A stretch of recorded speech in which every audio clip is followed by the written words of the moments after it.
A long time ago, there lived a famous blacksmith. That blacksmith owned a store where he sold his handmade ironware, and one day he got lucky enough to sell his weapons to the kingdom of Cairo.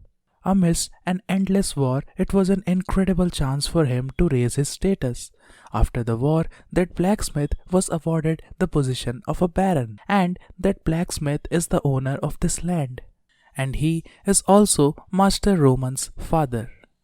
One boy was listening to an old man, whereas the other guy, who was his servant, was shocked to see this.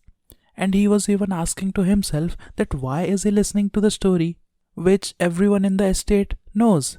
I guess you got confused. So let's see what happened a few hours ago. So, you are telling me that I am the eldest son of the Dimitri family? That is what our main character said. And this is the kingdom of Cairo, which is in the Salamander continent, and a world called Murim doesn't exist. Yes, that is what the servant of our main character said. And he was even thinking to himself that although his master is not too bright, but this is his first time seeing him so off. Perhaps he might have been drugged. Well, yeah, it might be possible. Then he asks with a worried voice, Master, today your fiancee, the lady of the Lawrence family, is visiting. As he was saying this, but the thoughts inside his mind were different. Because this young master in front of him was known as the moron of Dimitri family. He wasted his whole 25 years and was unlike his brothers who were talented in swordsmanship and other areas. He indulged himself in women and alcohol all the way and always picked on the weak.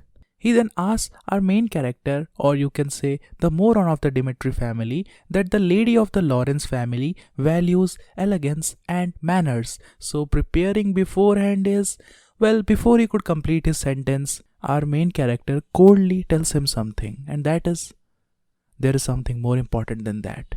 Bring me to the eldest person of this land. Hearing this, the servant was obviously very shocked. Then the main character continues. He says that to me, this lady person is less important than knowing how to live in this current world. The servant was getting more and more surprised because how come his master is saying that he has no interest in one of the most beautiful ladies of the city? But he was a servant and he had to fulfill his master's command. So he said, Understood, master. And now we come to the present. The old man, even though exhausted, was still explaining Roman about all the things of his territory. And then finally he concludes saying that this is all that he knows. Roman then says that thanks, it was a big help. I'll reward you for this later. The old man was a bit embarrassed and he said that it's nothing, it was an honor to even be able to talk to you. But our main character, Roman Dimitri, was thinking something else. Well, his actual name is Baek Jong Hyuk. As a person of Murim, he lived a fierce life and after fulfilling everything in life, he peacefully accepted his death. And that is not all. But he was strongest under the heavens. He was called the heavenly demon. But for some reason, after his death, he woke up in Roman Dimitri's body. Is this the will of the heavens? Or is it God's punishment for not accepting ascension? Suddenly, he hears the sound of someone shouting. When he goes out, he sees that a boy was beaten very fiercely by some of the thugs. And a lot of people were crowded there. Although they were watching the show, they didn't do anything. The boy was bleeding. And one of the thugs says that you filthy looking brat, how dare you? On the other side, the servant of Roman Dimitri tells everyone to let him pass through for a moment. But as soon as the servant sees the tattoo on the thug's hand, he gets scared because that tattoo is of fangs. Suddenly, he hears the voice of his young master or Roman Dimitri, who asks him, What is it? And the servant says that, Master, it seems like the blood fangs. Then obviously Roman was confused and he asked that what is the blood fangs? The servant then starts explaining and he says that they are an infamous group that acts not only in the land of Dimitri but also in nearby territories. It looks like the boy is in a large debt to the Blood Fangs. So they are going this far. Let's just act like we saw nothing. There's no good in getting. Before he could finish his sentence, his master had already disappeared. And then everyone hears a loud yet calm and cold voice. Stop. Hearing this, almost everyone looks in the direction of where the voice came from, and then they see Roman Dimitri stepping in front of the thugs. The servant was obviously terrified and tried to stop Roman, but Roman ignored him. When the thug with a scar on his face sees Roman, and he then just smirks and starts laughing. He then says that you are stepping up because you are nobility, saying stuff like stop it, how can you even dare? Sir Dimitri can just screw off and not waste our time. It was obvious that the thugs didn't give respect to Roman Dimitri, who was a noble. And they even told him to bug off because this was their business and they disliked when someone stopped or interfered in their business. The servant comes running and then he persuades Roman to get going and leave things as it is. The Blood Fangs were vicious, so once again, before the servant could finish his sentence, the cold voice of Roman reached his ears. Hans. It turns out that the servant name was Hans. The young master Roman then continues, I still don't know much of the laws of this place, so please explain me. Who broke the law here? And what punishment is it befitting for them? Hans, the servant, was very shocked. Today, for the first time, he thought that his young master was very fierce. And not only fierce, but he had a dominating authority on his side. And so, subconsciously, he spoke up. Since the boy was in debt and was unable to repay them in time, he is in the wrong. But the Blood Fangs don't have the permission to take care of that themselves. And what is more important is they disrespected you, the eldest son of the Dimitri family. That is a crime that is worth your life. According to the land's law, it wouldn't be odd for them to receive capital punishment.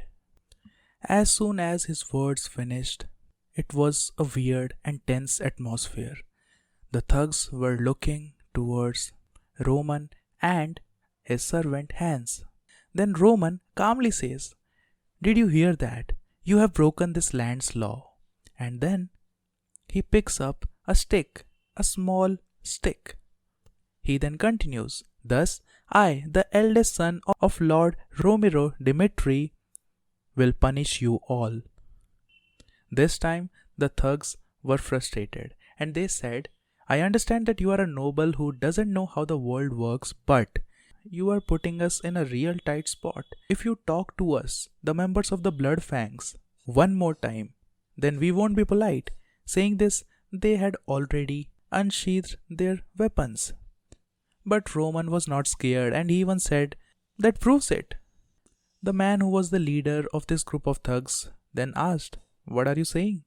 Then Roman continued, You lords are trash. Since you talk to the owner of this land like that, I have no need to know what you usually do. After saying that, he charges at them. Those three were obviously surprised because they had never expected Roman to directly charge at them with just a piece of stick. And the leader shouts at them to attack him. The leader thrusts his knife towards Roman's neck, but Roman easily dodges it and then, he pierces that little stick in the thug's neck and the thug instantly falls down. The other two thugs were obviously scared because Roman was now bathed in blood, but he still had a calm and collected expression. He was not at all shocked by all the blood that was on his face as well as on the stick.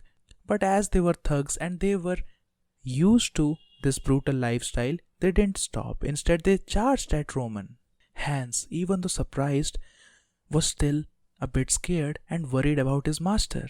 This time, one of the thugs had a sword and he thrusted once again towards Roman's neck, but Roman dodged it and kicks him on his leg, and this time punches him on his abdomen. The punch was so fierce that His hand directly passed through the thug's abdomen. Seeing this, Hans this time was terrified because he thought, is this person really Master Roman? Someone who doesn't bat an eye when he kills. How can this be Master Roman? While Roman was fighting, he was thinking. When he first opened his eyes, the first thing he saw was a will written by Roman and multiple drugs on the floor. The kingdom of Cairo, which was frequently at war, chose a representative from each household and forced them to serve the kingdom. And Roman was chosen to go to the army and represent his family. But Roman was so scared that he killed himself out of fear, and the heavenly demon's soul occupied his body. Roman, or you can say the heavenly demon, sighs. It was a pathetic life for Roman, but whatever, he lived so far. The current owner of this body is me, the leader of the heavenly demon sect, Baek Jong-hyuk. As long as I took over this body, I am going to live as Baek Jong-hyuk's way and not as the timid Roman's way. When he finished his thought process and looked around himself, he found that blood were everywhere. All the thugs were dead and he was the sole person standing. His clothes were bathed in the blood of the thugs. Looks like even though one of the thugs was gravely injured, he was still alive. And he shouts, "Monster," looking towards Roman and starts running.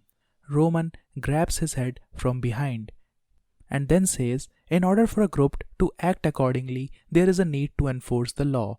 Although I won't take your life, you should still pay for talking so ruthlessly.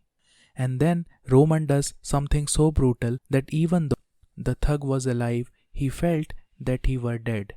The people all had terrified expression seeing the brutality of Roman.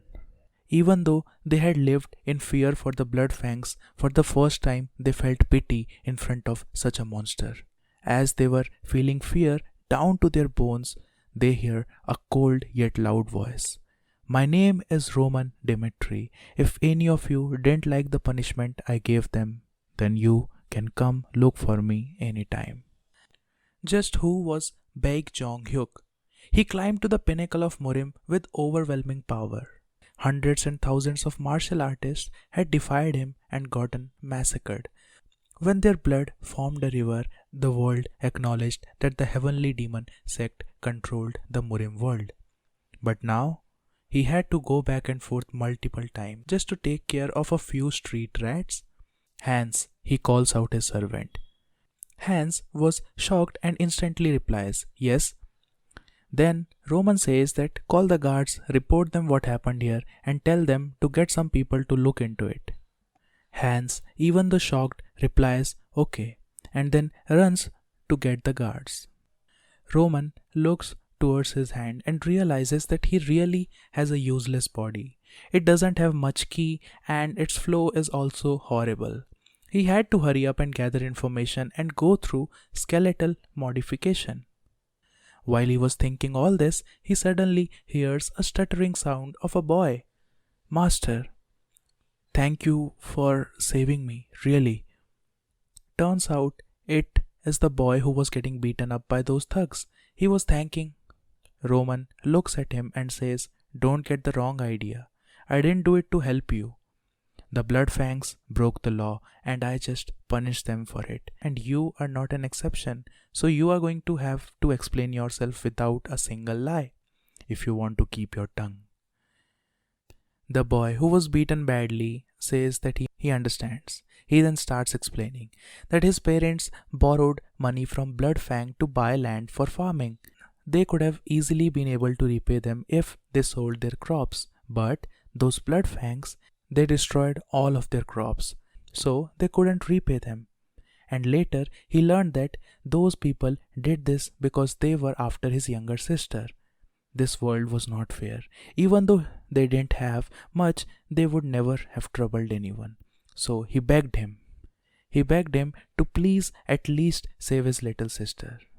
When Roman looks at the boy's eyes, he realizes that it feels like he is looking at the mad demon's younger self. The mad demon was one of the 4 heavenly kings. Now that he thinks about it, he met the mad demon for the first time in a rundown place like this. He then asks, to the boy, "What is your name?" The boy replies, "It's Kevin." "Kevin, I'll check if you are telling the truth later, and what happened today will be properly taken care of." The boy bows down to Roman and shouts, "Thank you very much, sir." As Roman was going, he was thinking, "Something tells me that I might have a long relationship with this little guy." On other side of the street, a beautiful carriage was going, and inside that carriage sat a beautiful lady. The carriage driver then speaks, "Lady Flora will be at the land of the Dimitri family shortly." The lady replies, "I see. I'll meet him soon, Roman Dimitri." Then she thinks of the incident that happened a month ago. When she heard that, she was shocked because an arranged marriage with the Dimitri family was fixed by his father. His father called him and said, "Flora, don't you also know that our land is not in a good state? In order to overcome this disaster, there is no other way." Flora was thinking, "No way. How can my marriage be determined just like that? And with the Dimitris, I have to spend the rest of my life with the Dimitri family that is full of minors." She then pleads her father, "Father, but that is just too..." Before she could even finish her sentence, father coldly says, "Flora, I am very sorry that your pathetic father had to make that decision." Suddenly, she hears the sound of the carriage driver saying that they have reached the destination. When Flora gets out of the carriage, she thinks that at least she was supposed to marry the second son who had a bright future ahead of him, but even that was ruined when the eldest son, Roman Dimitri, forced her to marry him instead. Well, Roman was already infamous because of his indulgence in alcohol and women. Roman Dimitri, the moron of the Dimitris who lives only for luxury and enjoyment. The girl that thinks that although she was aware about her land being in a turmoil, she was not that bad to get married to the loser of the Dimitri family. So she had decided to cancel the marriage. Finally, when Flora sees Roman, she directly comes to the point. She says that, "Sir Dimitri, I want us to forget about this marriage." Hearing this, Roman smiles and says, "Fine with me." Hearing this answer, Flora was shocked.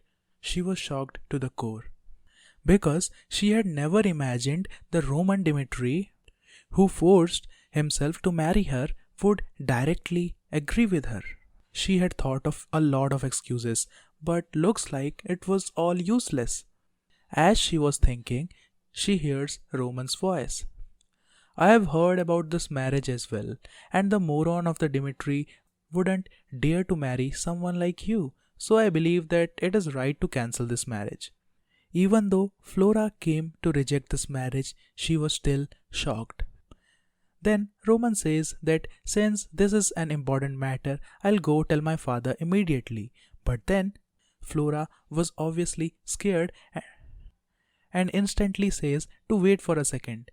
Then Roman turns around and asks, "Is there a problem?"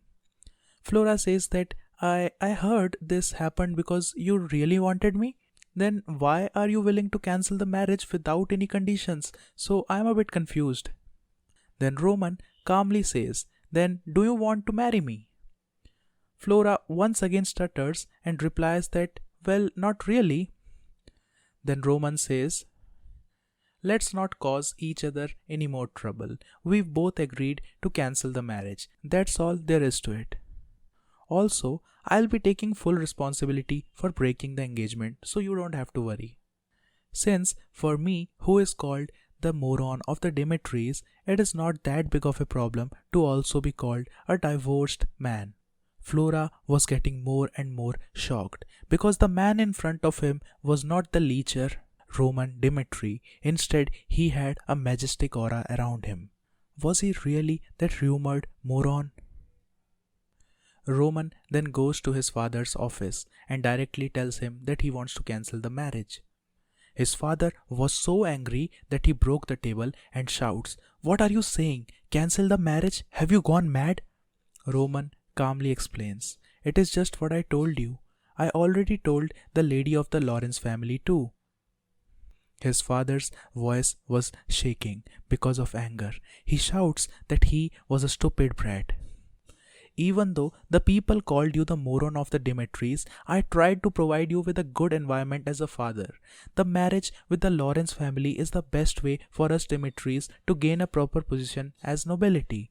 All you had to do was get married to that pretty noble woman that you wanted. But you couldn't even do that. Roman calmly says, "My apologies." His father was so angry that he throws a wooden glass on his son's head. It was obviously because of the calm behavior that Roman was showing. The glass that was flying at a high speed hits Roman's head because Roman didn't dodge it. Roman's father then shouts, "If all of this went through smoothly, I was planning to do something about you getting drafted. Now you have to go to the battlefield in 6 months. Do you have anything to say about that?" Roman's head was bleeding, but he was still standing calmly in front of his father. He said that no, he doesn't have any problem. His father once again asks him. He had also heard that he had caused some trouble with Bloodfang. The witnesses said that you punished them, but he didn't believe it. Someone probably have helped him. Then the father once again continues, "The problem is that Bloodfang is a group that even I can't do anything about. Son, the second you couldn't fulfill your duty as a son, you are now responsible for your own problems. So you will take care of this problem yourself. I won't give you any help." His father then starts thinking. He's probably going to start begging for mercy while crying, but his thoughts were paused because Roman said, "Understood. I'll deal with it myself. You don't have to worry." His father was shocked. What? But before he could do anything, Roman turns his back and says, "It was caused by my actions. I believe that I should take care of it. Then I'll come back after taking care of everything." His father obviously stutters and says, "Wait," but before he could say anything, Roman had already exited the room.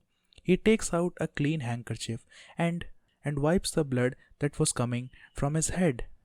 As he was doing that, he suddenly hears the sound of a lady shouting at him and asking, "Is he really insane?" Roman calmly asks her, "You are still here. You didn't go to your home." The lady was Flora and she ignores the question. She then says that they are the vicious group Bloodfang. They are not afraid of even nobles. Then how are you, who doesn't even have a good reputation, going to deal with them? What are you planning to do without your family's help? Why don't you go back and beg to your father and tell him the truth? Maybe he will help you." Roman turns around and coldly says, "Why should I do that?" The girl, obviously surprised, asks, "What do you mean why? I already explained." Then Roman's voice becomes much colder. He says, "Miss Flora, you really don't know your place. You should get out of here while I am being nice." Hearing to the voice as cold as ice, Flora was terrified. That's all for today's video. If you want a part 2, then you can comment. Have a nice day, guys.